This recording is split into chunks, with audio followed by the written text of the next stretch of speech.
Welcome to the Backstage Creative, the podcast that focuses on the people who work behind the scenes of theater.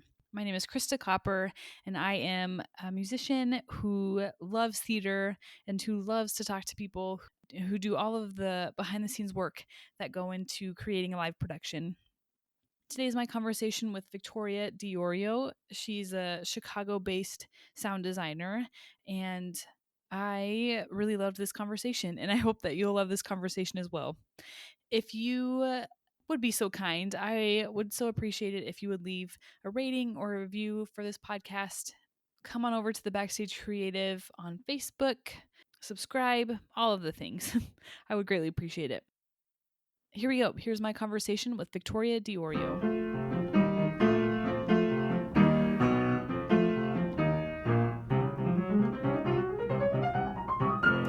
First of all, thanks for doing this. I mean, it's kind of a crazy time to, be talking about like theater and working when a lot of us are not. When So nobody is, thank yeah. yeah. Oh, it's my pleasure. I'm glad to be here. Thanks. Take us first through your background, where you're from, where you went to school, and what you're doing now. Okay, my background. I had a kind of crazy path to get to where I am. So I started as a ballet dancer at age 5 or 6, I can't remember. But I became part of a regional ballet company at age 10 and then was on scholarship at Joffrey Ballet at age 14. I then decided to go to school for musical theater. And then when I was in school, I went to Syracuse University and I fell in love with acting and classical acting mostly. So I decided to go to RADA and Lambda in London for a semester and study abroad, and felt like that's really what I wanted to do. So I moved to Chicago thinking I would become an actor and a director. So I did some of that in college as well, but then that was going to be what I thought was going to be my career. So I moved to Chicago and I acted for a bit. I directed some, and I still act and direct sporadically too through my life. What did I do? It was like 1995 at this point, and I decided that I would stop doing the theater thing and join a rock and roll band. So I joined a band and was like the backup singer, acoustic guitar, percussion girl in the back of a band, which I loved. And then I formed my own band because I was writing my own music. So I was doing that. But at the same time that I was doing that, I was also a massage therapist. I'm kind of like Renaissance woman of sorts. Like at first, it was funny because my mother would always say, "You're so unfocused. You should be more focused." And I'm like, "I don't think I'm unfocused." And then, like a couple of years later, she's like, "Nope, you're a Renaissance woman." And I'm like, "Okay, I'll take that." So I was a massage therapist. I was gigging with my band, and then theaters asked me.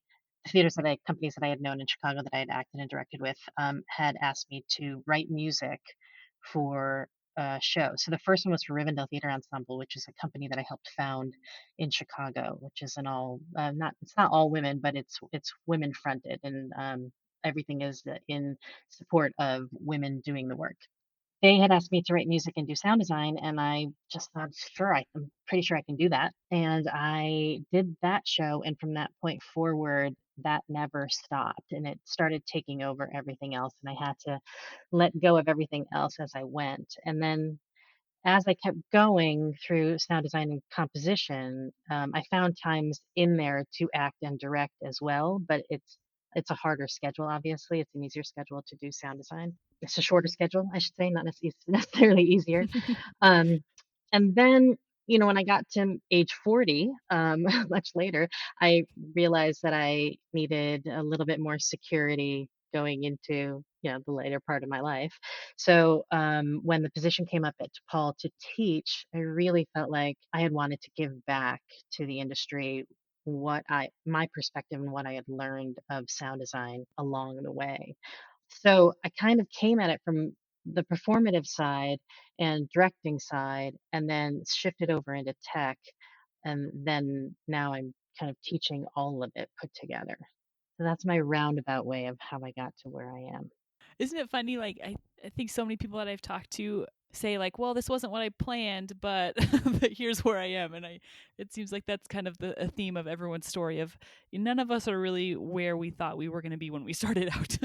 No, I always felt like if I was content doing what I was doing, I was okay. So if I wasn't Mm. content, I just shifted, that's kind of how I lived through most of my life.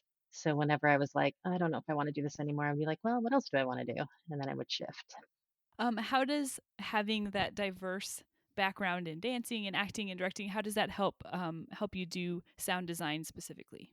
Oh my gosh, I think it comes in so much of how I think. Um, I do really think about the expression of what is a theatrical or performative piece, like from a perspective of how the actors are on stage, how the movement of it, obviously where it comes in contact with what I do, it's kind of the mirror image of what I used to do. So when I was dancing, like if I go back to the early stages, I would have music that I expressed and felt and then the movement would be to that.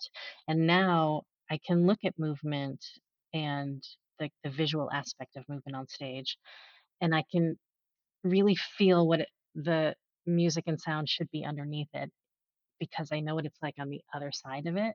So I Mm. kind of had this weird mirror thing that happens when it comes to things that are movement based or like fight choreography or dance. That stuff that is really ingrained in me from a very young age of like what is movement to music and sound. And I just do the reverse now. I put the music after I see the movement. So that comes in a lot. The other side of me of, like, the massage therapist side of me, was a massage therapist for 17 years, so I'm really hyper attuned to and it sounds so crazy sometimes when I say this, but I'm hyper attuned to the energy and the vibration of sound and music, so a lot of my EQing of things comes from how I feel it on my body. A lot of the emotional response that I try to impress upon an audience or want the audience to feel really comes from what is that collective response that people have to a certain sound or certain music or certain vibration. So that side of me does that.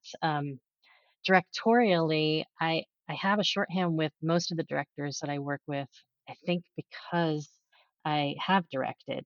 So I understand that position really well, and sometimes the insecurities that come with in that position of having to drive and put everything together. So I know how to be on the other side of it to help a director or support a director through their vision. So that helps a lot with the shorthand. And then as far as being an actor or performer on stage, I know what it's like to be on stage and have everything thrown at you in tech. And I know what it's like to have to take the show on and be the face of this production. So my goal is always to support them as well through the process. So I think what it all boils down to is that I really see myself and my work as a support to others in the process of what this piece is going to be that we've all collectively agreed this piece is going to be. And where do I fit into that? And I just, depending on what I need at the moment, I pull upon those skills that I have had experiences in the past in order to achieve the goals that we all want. Mhm. Yeah, as a bass player, I can really relate to that, like being in a pit and kind of gauging everyone's energy on a Yeah. specific night. I like to talk to composers. So I went to school for music, and so I had to do like an arranging class and would have to do like little compositions. I thought composing was so hard because it's so hard to, for me, I think to like say something is finished, like, Yeah, I okay, know. it's done. Do you ever struggle with like that perfectionism of like, oh, if I just tweaked a little bit more or, I think it can be different when you're composing for an intention. mm, I've always find it challenging to compose for myself or for my band or for whenever I've written music, for my own kind of artistry, that I feel like there are so many choices and there are so many things you can do that it just sometimes feels like it's overwhelming. Um, mhm, when I know that I have to write in the styles of 1920s jazz and I know the instrumentations that I want and I know that I want this to be an up tempo, feeling like an art pepper piece, or, I want this to feel like this. I have a specific the one thing I have found is that I've been really good at mimicking. So where I struggle as a composer necessarily finding new compositions or new musical ideas, 'cause, I find those composers really I revere them, I think they're amazing.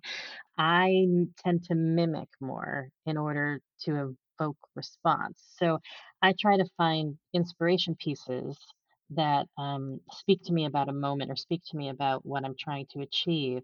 And then I really listen to what is it about that inspiration piece that is making me feel that way? Is it the instrumentation? Is it the rhythm or the syncopation? Is it the time signature? Is it the tempo? Like what is it about that piece that is making me feel a certain way?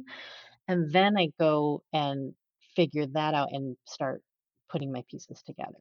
So it doesn't feel as daunting in a way because I feel like I'm just kind of copying what's already out there.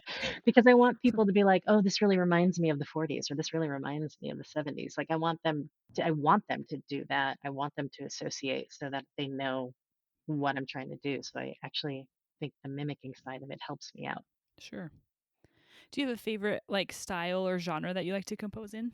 No, actually, what's funny is that I think the the most exciting thing about my job is that it's always different. And depending on the play, it allows me to explore different genres and different musicians and that I hire or just different styles altogether. And that to me has been so rewarding that anytime I get something new, that's like my new favorite until I get the next new thing, and then that's my new favorite. There are some that are super fun, like when you do the big action adventure, like that's super fun. And I have to say, when I did Great Gatsby and did like very, very much of like a remix style, old, very, very saxophone forward, pieces of music, those were super fun to work on. So I think there are certain styles that are really fun, but there's nothing that's a favorite necessarily. Mhm. Is most of your sound design shows that you're working on, is it, mostly composition, or are you pulling sounds, from your database? Well, it's both. I mean, so the music is like the emotional value of the show, and then the sound effects in the database and all of that stuff is more of the soundscape that is determining what is the atmosphere of each location, determining like so let's say even like we're dealing with different room sizes. Like if you're in a bathroom, it's obviously tiled, small and reverberant, and bouncing around. And then if you're in a big cathedral, you have to create the space. You're actually changing the atmosphere. So there are certain things that are tools that I use repeatedly based on spatial relationships and overall like soundscape stuff. Like if I know that it also depends on where things are set too. So like if I like I did a show that was set in Pakistan and I listened to so many different Pakistani insects and birds and just to know what that sounded like and how I would use what that would sound like in the show. My database is ever expanding and, I keep running out of hard drive space because I keep acquiring new things for each show. So I try not to repeat as much as possible, but sometimes there are certain things that help you immediately know where you are and know what the kind of room you're in, that kind of thing. Mhm. Do you create any of your own sounds? Yeah, yeah, I do. There's one times when I need the Thames cracking ice, like it was like the Thames iced over and it was slowly like cracking. And I was like, okay, I'm never gonna be able to find this, right? So I had to make it up. So I got an ice cube tray and slowly cracked ice into an ice cube tray and then just made sure to lower it in pitch and kind of reverb it out and put a lot of plugins in that actually made it sound like it was in a much larger environment and it was a bigger sound and a bigger piece of ice cracking. And then it sounded great when I got into the theater. I was like, that was perfect. So I love the Foley artists of cinema who have basically have done that all their lives. I love watching those videos of them doing all the Foley stuff to see it to the movies that are going on, and they're using plastic bags for leaves and, that kind of stuff. So, yeah, if I don't have it or I can't find it, then I will make it. Have you ever done anything, like, really, like, crazy or goofy or dangerous to try to get the sound that you want? Trying to think if there's anything specific. It's funny because whenever I hear something, I tend to record it. I have a Zoom recorder with me at all times, basically, and so there are times when I'm like, "Oh my god, these crickets are so beautiful." I will literally just put on the Zoom recorder, or like but I've never done anything like, hanging off of a train trellis to find, the perfect sound of a train. I haven't done any of that stuff. I don't go that far into like the field recording. Well, that's good. That probably extends your lifespan. Exactly. I'll leave that up to the daredevils. Yeah. I was looking on your website and looking at your resume, and you've done a lot of work both in off Broadway and like a ton of regional theater work. Are there big differences between working on a show on off Broadway versus working, at a theater in Kansas City or Chicago? Yes, there is. Regional theaters are their own institutions that have their staff and their setup, and usually a sound supervisor or a sound head of their department. Employees that work specifically in your department, and it's a different thing where you go to a regional show and regional market, and you're putting on something. What you're doing is making sure the system is ready for your show. So there's a lot of discussion between the staff that's there and you. When you're working, depending on which houses you are on off Broadway, there are many times when those are just theaters with nothing in them, and you have to do an entire bid and shop for all of the equipment that you need, and then you have to load that in and bring it in, which is very different from regional. Regional is pretty much set up with what they have, and they have budgets for procuring anything new that you would need. But New York is a different experience in that way, just technically. When you get down to teching the show and putting the content in and all of that stuff, there's not much difference at all. And the journey is the same, basically. I haven't moved up much in New York, and that's mostly because I don't live there. I live in Chicago. The regional market is much more accessible for me than to get to New York. Not that I can't get there, not that I haven't done shows there, but to be build a career there, I think takes a little bit more of a constant drive of being there to help you Hmm. get up that ladder. And it's very challenging for women in New York, especially. I started in Chicago, and I was the only woman in Chicago for decades doing sound design, and it wasn't really that much of a struggle for me. I was just one of the sound designers, and that's not necessarily the same feeling in New York. So it's a little bit more challenging there. Why do you think that is? I think, it always comes down, I think, especially with the commercial projects, to risk. Most people would rather work with people that they know that are not a risk, or that they worked with before, that they know that they can do the job. And I think it's always been that. And it's harder for new people to break into that, and for someone to take a risk on someone they don't know, because there's so much money involved. So I think that's probably at the forefront of it. It's hard to look at the fact that there have been so few women on Broadway working, and it's always been a struggle to move forward, even in the regional market to some extent, to have a full career much as the men do as a woman. Uh-huh. But, and I say, now that there are transgendered and even fluid genders, it's even more challenging, I think. And I don't know why that bias still exists. I can theorize about it. Theoretize, I don't even know if that's a word. I can theorize. There we go.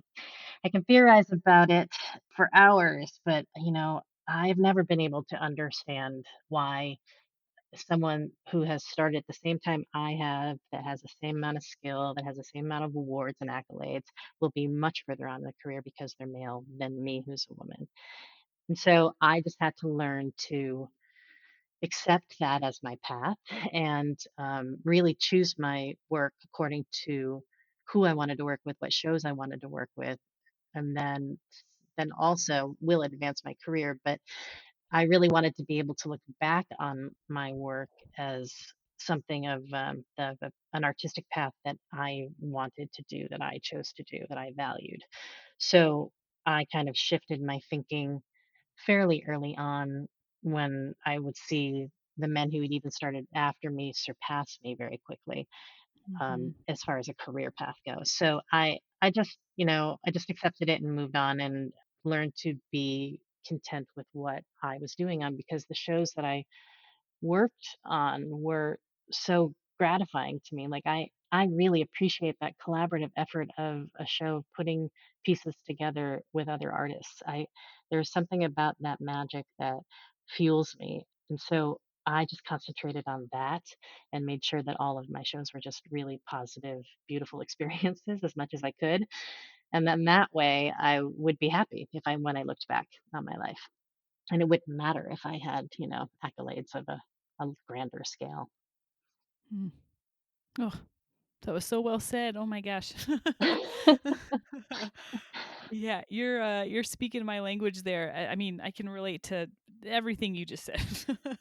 Do you feel that as a bass player too? Oh, definitely. Oh, goodness, yes. Mhm. Yeah, not only being, in as a professional musician, like, as a female, but also in an instrument that's very male dominated, like Yeah. bass or, I think, drummers are also very male dominated. Yeah, I get in various stages of acceptance with with Yes. that, Right. Yes. sometimes I just am, like, so angry about it. But other times it's like, well, there's nothing I can do, so just Right. put my, nose to the grindstone and keep working.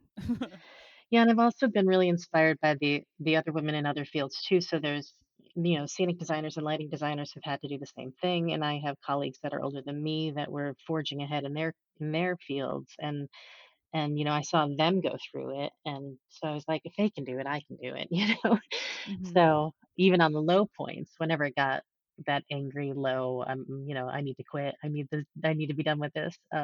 Even in those moments, I really the shifting to what about my work makes me happy, then instead of what have I gained to make me happy, it was the Hmm. different shift. Mhm.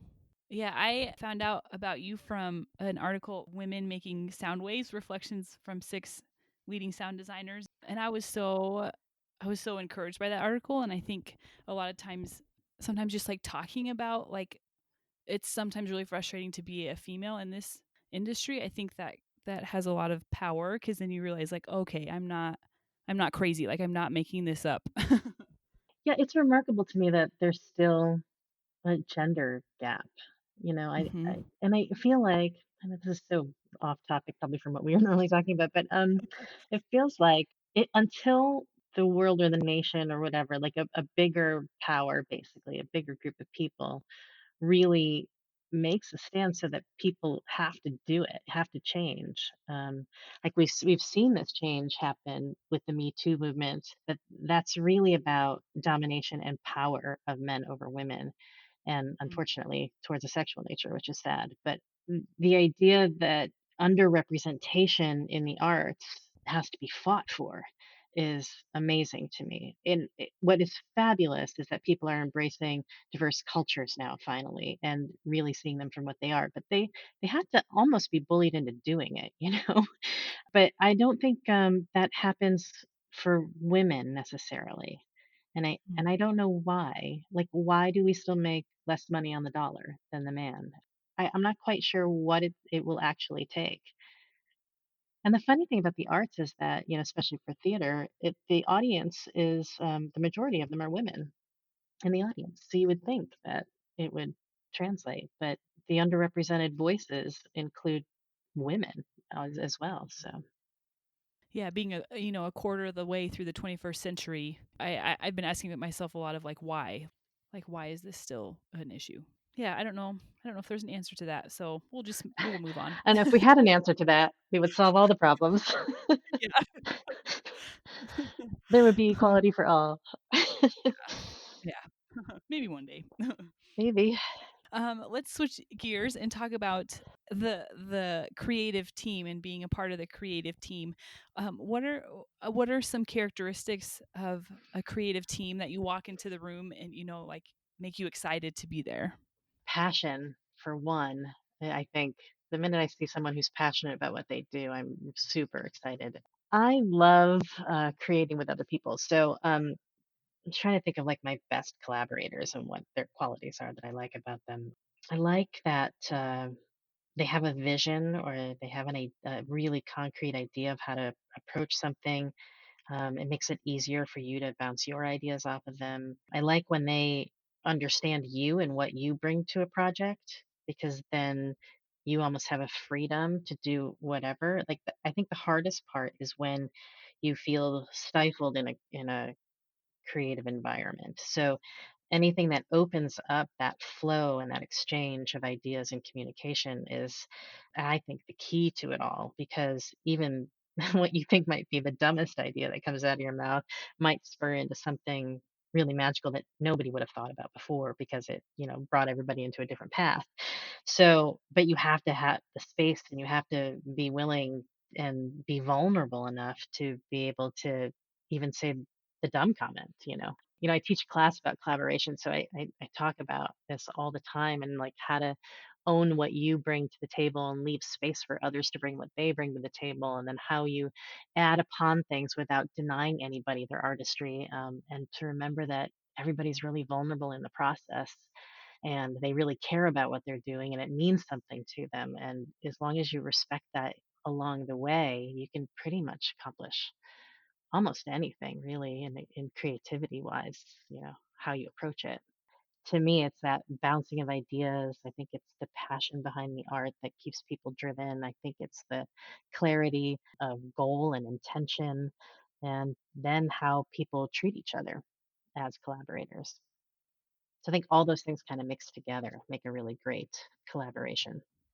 Do you ever get, as a team, do you ever get stuck in that process, and how do you get out of that? Yes. I think that's bound to happen, right, at some point. You have to bear witness to a moment, then you have to be really clear about what your reaction to that witnessing is, and then you have to know how to respond in the room in order to fix it or make it better or change direction or whatever the intention is that's changing.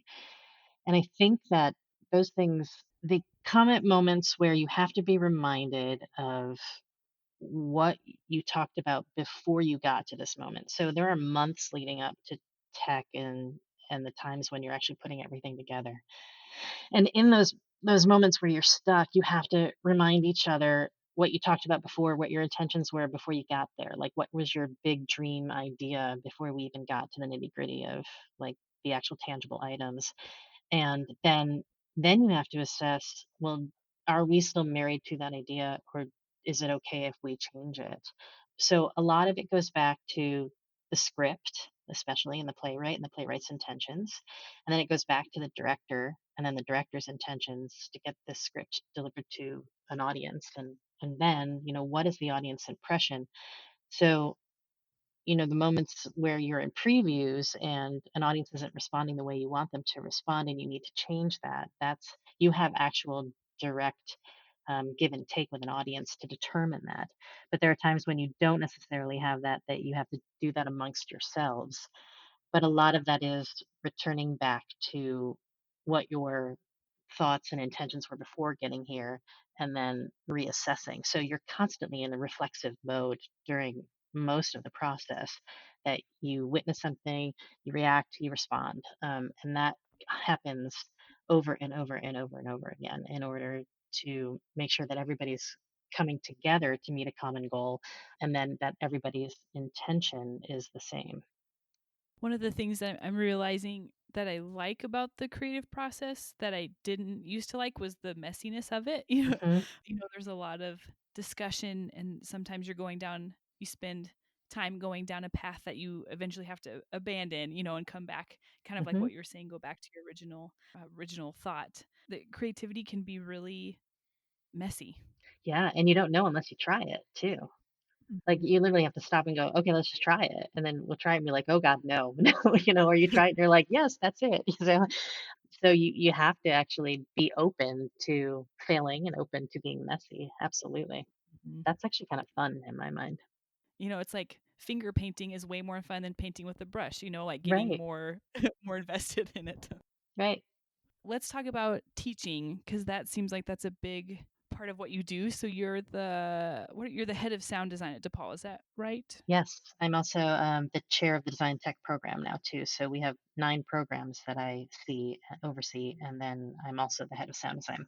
Yeah, it is a big part of my life now. I didn't expect that.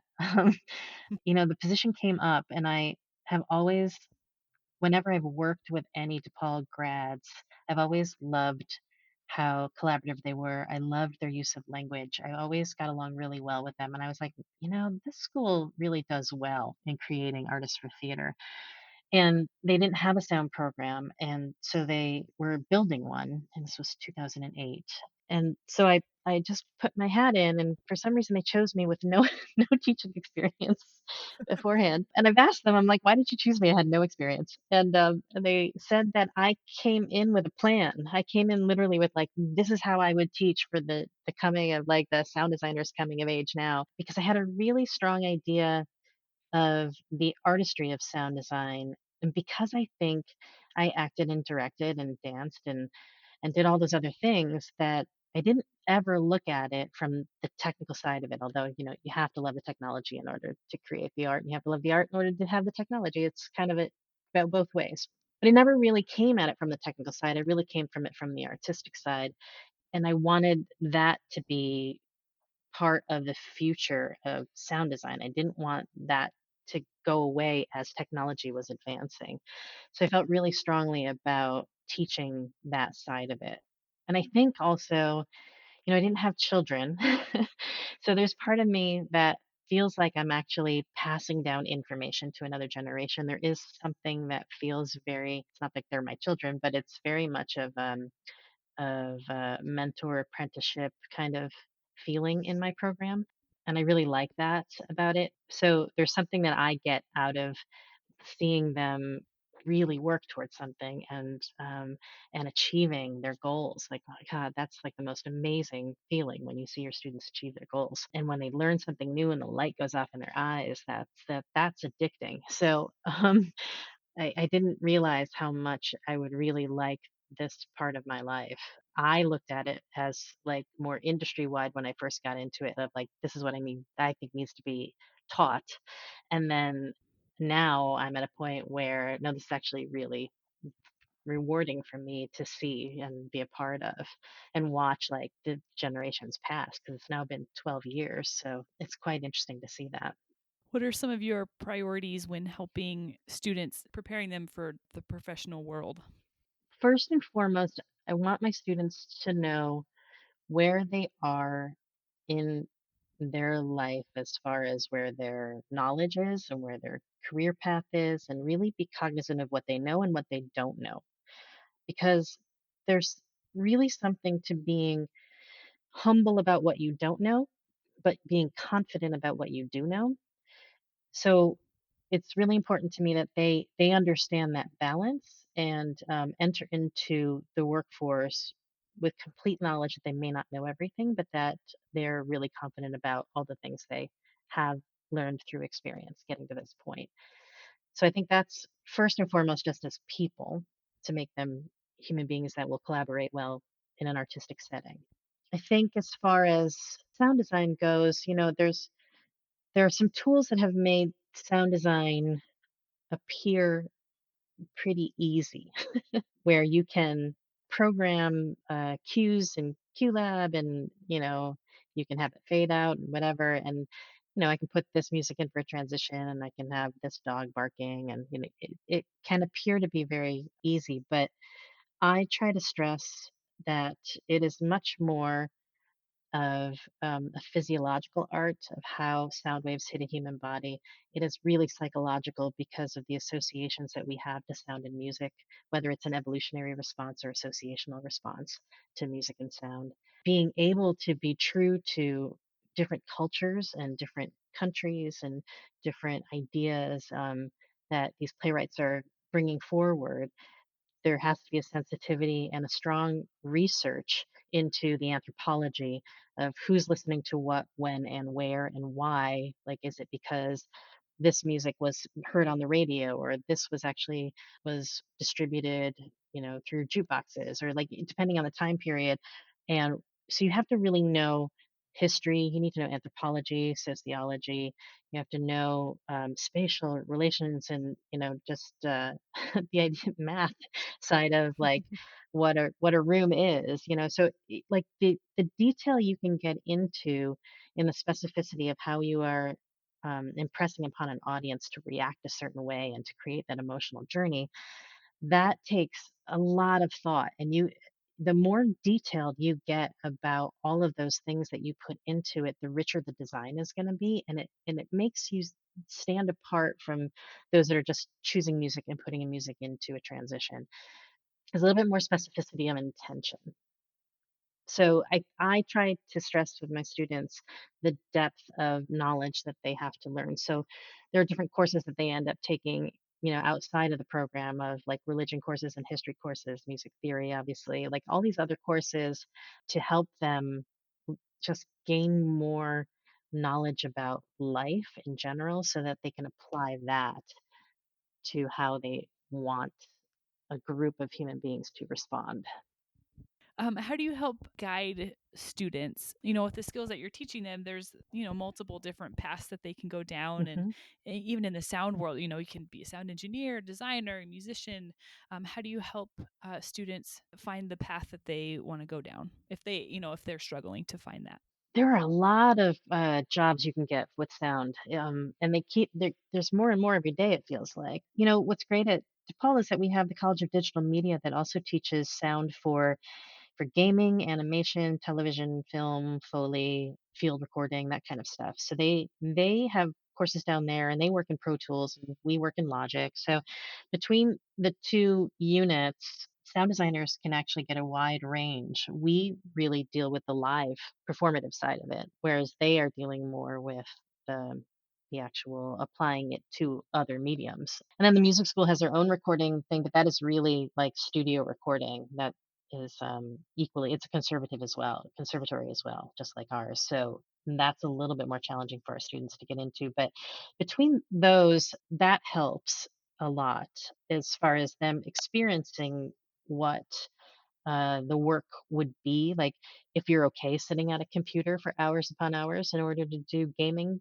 kind of stuff, or do you need to get up and be in tech and be with people and be live in a theater, or do you really prefer the setting up of all of the gear and the tuning of a system and all of that stuff? I try to recognize with them through a lot of advising meetings with them where their interests are going and how they see their life kind of unfolding after college. I'm also the example of you can always change it in a couple of years because I have changed my career so many times. So I think that even just by me, being an example of that, they're not as fearful about making a choice, getting out of school, but I want them to make a choice that's going to make them feel fulfilled and a job that they want to do. So there are times when I'll have a student like who in their third year will come to me and be like, "Oh my god, I've wasted all my time. I really wanna go into film." And I'm like, "You haven't wasted any time. You know all the programs, you know how sound acts, you know how the equipment works. You just have to shift your focus now to specify what you're doing." So we also have an internship requirement that has to happen, and that's really been the thing that when it comes down to their junior year into their senior year, that internship is key to meeting the people they want to meet in the cities that they want to move to, understanding what that job truly entails in the professional world. Then they come back and either say, "Yeah, I totally wanna go for this," or, "No, this is not what I wanna do."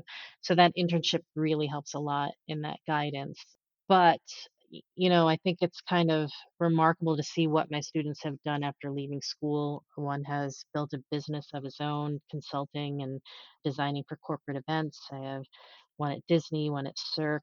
I have, cruise ships, which, may now be obsolete. Who knows Yeah. after this? It's interesting to see where they end up and what they're doing, if they stay in the design associate path, or do they go more towards the technical side, or, it's kind of fascinating, but that's all on their own individual needs as to how they wanna live their life. Not everybody wants to be a freelance artist. That's Mhm. not easy, and, I think you should only be a freelance artist if you are compelled to be.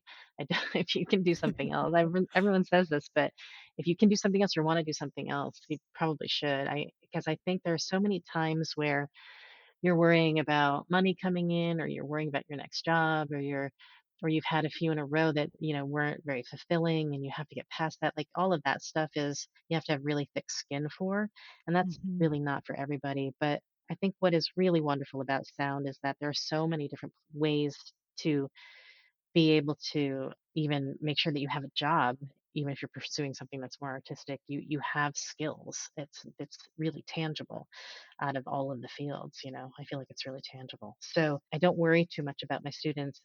I tend to recruit students that are very proactive and go-getters. So they are already, they're way ahead of me and trying to figure out their lives and me guiding them. Yeah. At least as a musician, I know having a college or university job is really lucrative. You know, you have access to more resources, you have some stability, you have some benefits. Was there anything surprising to you that you didn't realize was maybe part of working in academia when, 12 years ago when you first started? I guess I never really understood the administration academic side of it. And it's not that I dislike it, it takes up so much time. Um, and there's a lot of other things you have to do, which I didn't really realize, I think, when I got into teaching. So I'm on faculty council, which is like student council. I'm a rep. I'm a representative for the theater school, and so I'm on faculty council. I'm on committee of committees. I'm on the promotion, retention, tenure committee. I am chair of 9 programs, and we're going through a huge curriculum change right now that I was literally just editing all of that paperwork right before we got on this call. So, like, there's so much of that other stuff that I thought I would just be teaching, I had no idea, like, the amount of work that really entails. But I have so much respect for everybody that's literally a teacher and also can remain in the field as an artist, because I know how much work that takes. Do you miss the freelancing life? No, because now I get to choose exactly what I wanna do. Like, I don't Mm. like, before I didn't know what would, like, move on to a bigger venue. I didn't know which directors that I wanted to work with. Like, I just took everything because you had to, because I had to live. And now I can really think about and choose exactly the work that I wanna do moving forward, which is a really blessed position to be in the arts, that I don't have to r rely on that as my sole income. I get to say, "This is a play I really wanna work on," or These are the people I really wanna work with." To me, that has been really wonderful. I mean, I've always tended, because I am this way. I forget that you get paid to do this, because it really is such a joy for me to do this type of work, that I have always forgotten until I get, like, my paycheck, that I'm like, "Oh, right, I get paid for this." Um, I have never really, and, you can call this a flaw, but I've never really thought about money much. Now, still, I don't really think about the money aspect either in my choices, for at all, really, for anything that I'm doing outside of school. So when before I got into school, I was doing about 26 shows a year. Mm. And then when I started teaching, I got that down to about 15, and that was a lot. So then I was like, okay, I got to cut this down. I got it down to about like 10. And I've been hovering between, I would say, 7 and 12 for the past few years. And just recently, I'm trying to cut down even more, especially now that I'm chair of a department. So now, like, the reason of choosing something becomes super specific, because Mhm. there's so few. So if I'm only doing 7 a year, like, what are those 7 shows going to be? And who do I wanna work with? And what's the play that I wanna do? And what stories do I wanna tell? And how many musicals do I wanna put in? How many straight plays do I wanna put in? Like, that kind of thing. So, it's just a different way of looking at it as I've gotten older. Mhm. Yeah, that's a great position in life to be in, it sounds I like. know, I know. I'm really lucky. I'm really lucky. The last subject I wanted to hit on was you're a founding member of the Theatrical Sound Designers and Composers Association. Yes. Why was that formed, and what is its impact? TSDCA is what we call it, because it's such a mouthful. It came out of, the catalyst to everybody coming together was that the Tony was taken away in 2014 for sound designers. the majority of us were like, we don't understand why we're not considered a collaborative member of the team anymore. Um, and so then we just started talking to each other. I don't know if it was mostly an event or just to kind of talk it out, basically. And then we thought we would start talking to sound designers across the nation. So we had open houses in New York, LA, Chicago, online. I want to say there was somewhere else too, but I can't remember now. And just polled people basically and said, you know, do you feel like we should come together? Do we feel like we need to have an organization that can help advocate for us? Do we need some standardization in the work that we do so that people understand who we are? Like we were such at a loss of like, why don't people understand us? I think we were at that moment. It was pretty unanimous that everybody across the nation wanted to come together in a way, and be able to network and be able to share in a way that we'd never had before. It felt before like it was very, very separate. You had your mentors or your friends that you would rely on by yourself, but it felt unheard of that I could call up Nevin Steinberg and be like, "Hey, can I talk to you for a second?" Hmm. And now it's so different because of basically TSDCA and all this coming together that we all have a grasp on who each other is and the scope of work that people are doing all over from, Alaska all the way into the states and understanding which, the differences between the regions and what each region needs for support. Like right now I'm not as involved right now because when I became chair, I was co-chair of the TSDCA since its inception, and I decided to not run last year. And Jessica Paz, who I believe you've interviewed too, she has taken my place as the co-chair on the executive board. But there are things like there are initiatives now that are really reaching out for mentorship opportunities, and now like through this whole schooling online, we really pulled together and put together a Facebook page that is really geared towards educators and students to have more material for people to teach with and interviews with people and really a place where we can say, hey, this group is Avix is doing, free learning online, or you can get your Dante certification. So all of this stuff, like we try to be able to give back to our members in a way that helps foster some sort of standard between us all and common understanding. So it's been really a wonderful networking tool especially, and a great opportunity for all of us to get to know each other. And we'll see where the organization keeps going from here. As we move forward, every time something comes up, we address it and we move on. So I think it's really kind of great to have that base of people that understand you and know your work. So I mean, there are many times when people on the Facebook page will be like, "Here, I'm struggling with this," and like throw it out there, and everybody will respond and like try to help them. And that kind of community has been really valuable, I think, for sound designers. And then when the Tony came back in 2018, that felt really gratifying. And then we felt we were also in a better position just as a whole because we have an annual meeting every year where we all get together and we have like panels and we discuss the future of the organization and that kind of thing. So really trying to keep it a very member based organization moving forward as possible. When you get involved with the community and try to help others, that helps you as well. You know. Yeah, you're much stronger in a group to Hmm. affect any kind of change. So, an individual up against something is always going to be harder than a group going, wait a second, hold on. So I think that's really valuable too. It is, that support system, which was my opinion was lacking before. Feels like it's kind of in place now, which is kind of lovely. Hmm. So my last question is, I like to ask people advice. What advice would you give to young sound designers, just starting out in their career? God, there's so much. There is learn everything you can, be humble, as you're learning. Really make sure that it's what you want to do. Don't be afraid to shift and tack if you need to. Basically, life lessons really.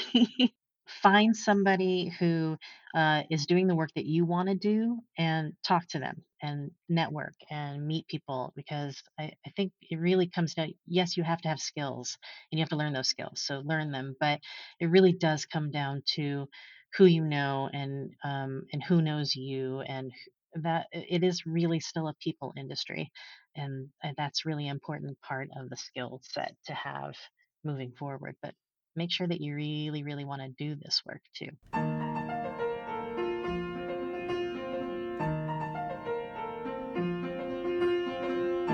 The music for the backstage creative was improvised and performed by Ian Leroy, and the logo was designed by Zach Rimble.